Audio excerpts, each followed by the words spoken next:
नमस्कार दोस्तों। आइए मैं आपको जो अगला एग्जाम होने वाला है Uttar Pradesh RPF GD AMTS आदि के लेवल का मैं एक और प्रश्न आपके लिए सामने आया हूं, जिसमें से एक नंबर आपका पक्का हो जाएगा। आप यहां पर देखेंगे कुछ बेसिक चीजों पर आपको गौर करना पड़ता है मित्रों। ठीक है, यहां देखने वाली बात यह है कि कुछ चीजों पर हमें गौर करना पड़ता है और उन चीजों पर हम फोकस करते हैं। जैसे आप भारत की जनगणना 2011 पढ़ रहे हैं, ठीक है दोस्तों। अब आपको पूछेगा कि आधुनिक विश्व में जनगणना कराने वाला पहला देश क्या है दोस्तों, तो आपका जवाब होगा स्वीडन। दुनिया का पहला देश जनगणना कराने वाला कौन है दोस्तों, तो स्वीडन है। अब देखेंगे कब कराया था, तो ज्यादा महत्वपूर्ण आपके लिए नहीं होता है कि कब कराया था। और एक 1790 में दशकीय जनगणना की शुरुआत अमेरिका, जनगणना की शुरुआत स्वीडन किया है, लेकिन जो दशकीय जनगणना होता है 10 वर्ष बाद होता है। आप सबको पता है दशकीय जनगणना से आशय है 10 वर्ष बाद, तो 10 वर्ष बाद जनगणना की शुरुआत अमेरिका में हुई है। ठीक है दोस्तों।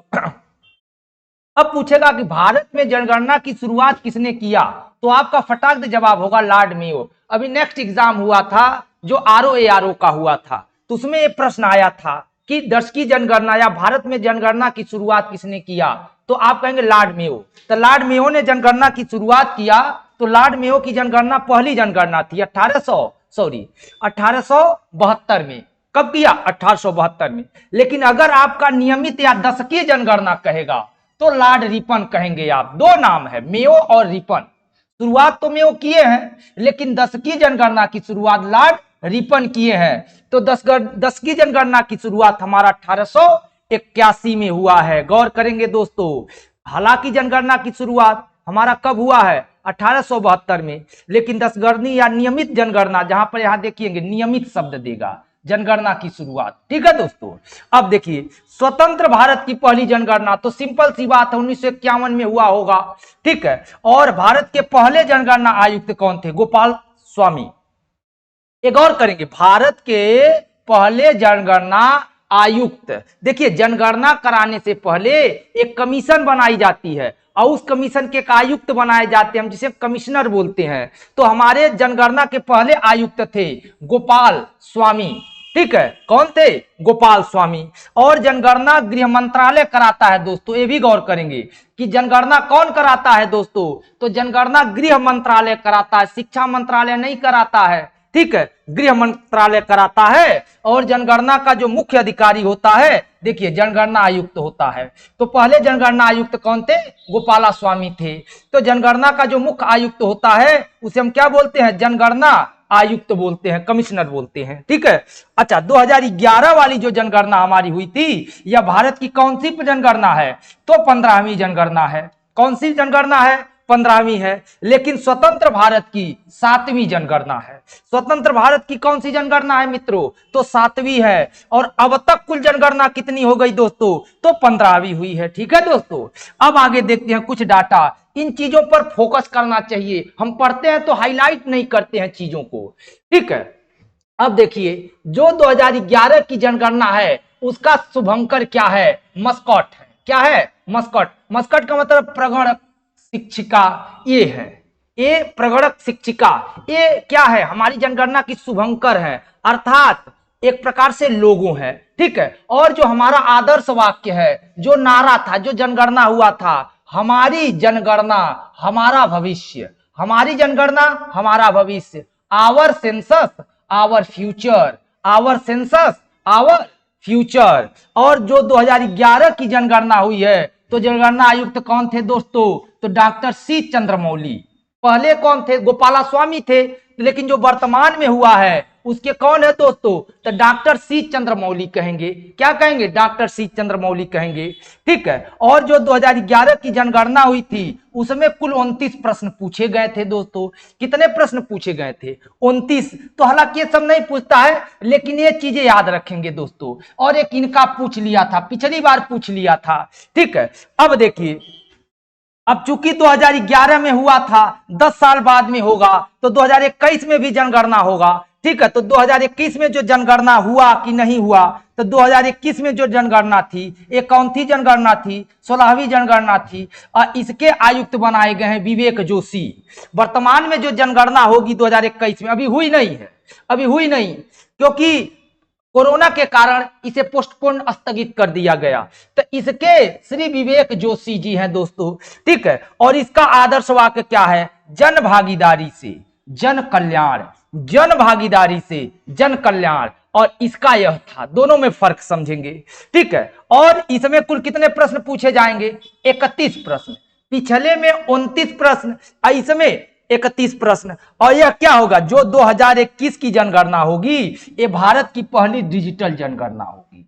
अगर पूछेगा कि भारत का पहला डिजिटल जनगणना, तो आप 2021 कहेंगे। आजाद भारत की पहली जनगणना 1951 कहेंगे। अब भारत की पहली जनगणना तो 1972 कहेंगे। और भारत की नियमित जनगणना 1981 कहेंगे। दुनिया में पहली जनगणना स्वीडन कहेंगे, लेकिन दुनिया में पहली नियमित जनगणना तो संयुक्त राज्य अमेरिका कहेंगे। ठीक है दोस्तों, आगे देखते हैं।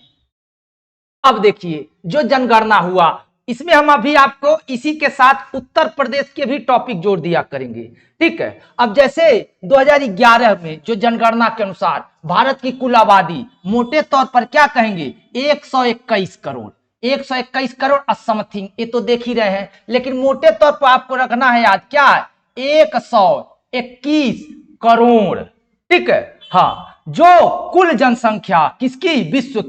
विश्व की टोटल जनसंख्या का हम 17.5% है, याद रखेंगे मोटे तौर पर। ये याद रखना चाहिए कि दुनिया के कुल आबादी का हम 17.5% है, लेकिन दुनिया के कुल क्षेत्रफल का हमारे पास मात्र 2.4% जमीन है।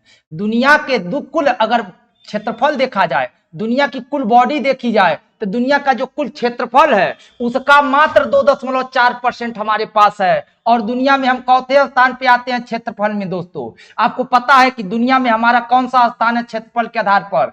7वां, ठीक है। लेकिन वही जनसंख्या के आधार पर वर्तमान में तो हम फर्स्ट हो गए हैं। वर्तमान में हम क्या हो गए हैं? फर्स्ट हो गए हैं। लेकिन 2011 की जनगणना के अनुसार अभी सेकंड ही है। 2011 की जनगणना के अनुसार सेकंड है, लेकिन वर्तमान में हम, अगर आपका वर्तमान देगा तो आप वर्तमान समय 2022 दे दे, 2025 दे दे, 2024 दे दे, तो फर्स्ट कहिएगा। और दुनिया की जनसंख्या का हम इतनी जनसंख्या रखते हैं।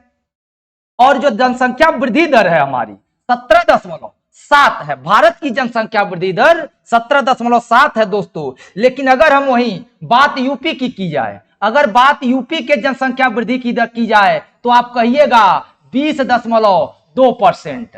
ये क्या है? यूपी की जनसंख्या वृद्धि दर। अर्थात 10 साल में हमारी जो जनसंख्या वृद्धि का अनुपात है, दुनिया भारत का 17.7 है और यूपी का 20.2 है। और वहीं पुरुष जनसंख्या भारत में 51% है और महिला जनसंख्या भारत में क्या है? 48% है। अब देखेंगे 1911 से 1921 के दौरान भारत में वृद्धि दर ऋणात्मक रही। गौर करेंगे कि जनसंख्या वृद्धि दर किस दशक में ऋणात्मक रही? तो 11 से 21 के बीच, अर्थात हमारी जनसंख्या पीछे गई। देखिए -0.31। लेकिन जनगणना के इतिहास में पहली बार 1921 ईस्वी को महान विभाजक वर्ष कहा जाता है। क्यों? क्योंकि इस साल से हमारी जनसंख्या तेज गति से डेवलप होने लगी। अब 2011 की जनगणना के अनुसार जो हमारी शहरी जनसंख्या है भारत की 31% है और ग्रामीण जनसंख्या है 68.8% है दोस्तों। ठीक है, आगे गौर करते हैं।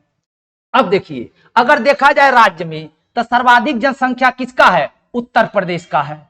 और दूसरा किसका है? महाराष्ट्र का है। लेकिन उत्तर प्रदेश में सर्वाधिक जनसंख्या किसका है? तो आप प्रयागराज कहेंगे। प्रयागराज। उत्तर प्रदेश में सर्वाधिक जनसंख्या किसका है? प्रयागराज। और उत्तर प्रदेश में सबसे कम जनसंख्या किसका है? तो आप महोबा कहेंगे। किसका कहेंगे? महोबा कहेंगे। अर्थात जिला यदि पूछा जाए, उत्तर प्रदेश सबसे कम जनसंख्या किस जिले का, सबसे ज्यादा जनसंख्या किस जिले का? ठीक है। अगर न्यूनतम जनसंख्या देखा जाए तो हमारा कौन सा राज्य है? सिक्किम। दूसरा राज्य कौन है? मिजोरम। अगर केंद्र शासित प्रदेश में सर्वाधिक जनसंख्या तो देख रहे हैं दिल्ली, और न्यूनतम जनसंख्या किसका है? लक्षद्वीप का दोस्तों।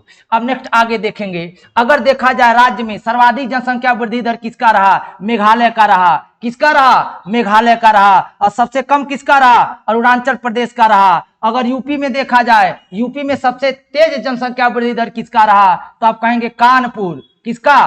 कानपुर नगर का रहा। किसका रहा? कानपुर नगर का रहा। और न्यूनतम जनसंख्या वृद्धि दर नागालैंड का रहा। देखिए 0.6% रहा। किसका? नागालैंड का रहा। और केंद्र शासित प्रदेशों में 10 की वृद्धि दादरा नगर हवेली का रहा, और न्यूनतम किसका रहा? लक्षद्वीप का रहा दोस्तों। ठीक है दोस्तों। नेक्स्ट आगे देखेंगे, जनघनत्व की बात की जाए तो इसका मतलब आप समझ रहे हैं, प्रति वर्ग किलोमीटर में निवासित औसत जनसंख्या। ठीक है, अर्थात 1 किलोमीटर जाएंगे जो आप 1 किलोमीटर वर्ग में जो कितनी जनसंख्या निवास करती है, तो पूरे भारत का 382 है। पूरे भारत का कितना है? पूरे भारत का कितना है?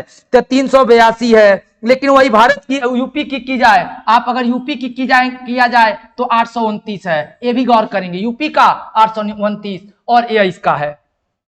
अब देखेंगे सर्वाधिक जनघनत्व किसका है? बिहार का है, 1106 है। सबसे उसके बाद किसका है? बंगाल का है। लेकिन सबसे कम किसका है? अरुणाचल प्रदेश का, मात्र 17 है। और उसके बाद क्या है? मिजोरम का 52 है। ठीक है, अगर केंद्र शासित प्रदेश की जाए तो दिल्ली है। मोटा मोटा मतलब दिल्ली सबसे ज्यादा जनसंख्या घनत्व वाला है, और सबसे कम अंडमान निकोबार का है दोस्तों। नेक्स्ट हम देखेंगे जनगणना में लिंगानुपात को यदि देखा जाए तो 1000 पुरुषों की तुलना में स्त्रियों की संख्या यदि यूपी की जाए, सॉरी भारत की जाए तो 900 क्या है? 43 है। यदि हम यूपी की करें तो 912 है। यूपी की कितनी है? 912 है। लेकिन अगर भारत की जाए तो 943 है। अर्थात आप देखेंगे स्त्रियों की जनसंख्या बटा पुरुषों की जनसंख्या मल्टीप्लाई 1000 है। और सर्वाधिक लिंग का अनुपात केरला का है, देखिए 1084, अर्थात केरला में 84 महिलाएं ज्यादा है। और न्यूनतम लिंगानुपात देखा जाए तो हरियाणा का है 879 है। ठीक है, अगर केंद्र शासित प्रदेश पंडुचेरी है, न्यूनतम देखा जाए दमन एंड दीव का है दोस्तों। ठीक है, नेक्स्ट हम ध्यान देते हैं, अगर देखा जाए साक्षरता दर तो आप जानते हैं केरल का 94% साक्षरता दर है, और बिहार का सबसे न्यूनतम है 61% जनसंख्या दर है। मिजोरम का देख ही रहे हैं, अरुणाचल प्रदेश का आप देख रहे हैं दोस्तों। ठीक है, और इस पर ध्यान देना चाहिए कि साक्षरता में हम किसको लेते हैं? तो 7+ से जो ज्यादा लोग होते हैं उनकी आयु को। अब भारत की साक्षरता दर कितना है? 74% है। भारत की साक्षरता दर 74% है। वहीं यूपी का साक्षरता दर देखा जाए तो 67.60% है। यूपी की साक्षरता दर इतना है और हमारे भारत की साक्षरता दर इतना है। न्यूनतम साक्षरता बिहार का है और सर्वाधिक साक्षरता किसका है? केरल का है।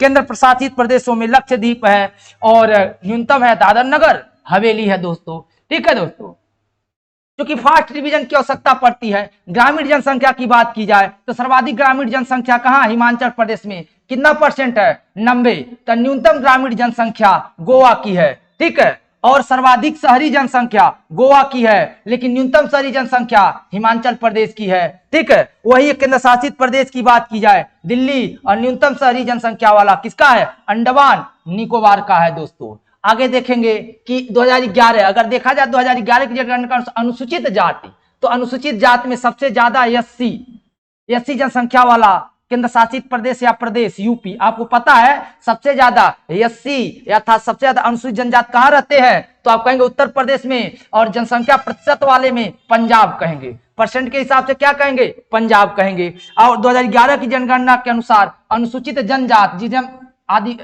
जिसको हम मतलब आदिवासी टाइप का लेंगे, एसटी में लेंगे, तो इनको क्या दिखाएंगे? 10 करोड़ कुल आबादी दिखाएंगे। और सबसे ज्यादा कहां रहते हैं? सबसे ज्यादा आदिवासी या सबसे ज्यादा एसटी कहां रहते हैं दोस्तों? मध्य प्रदेश में। और सबसे अगर परसेंटेज में देखा जाए तो लक्षद्वीप में। इस पर भी गौर करना चाहिए दोस्तों।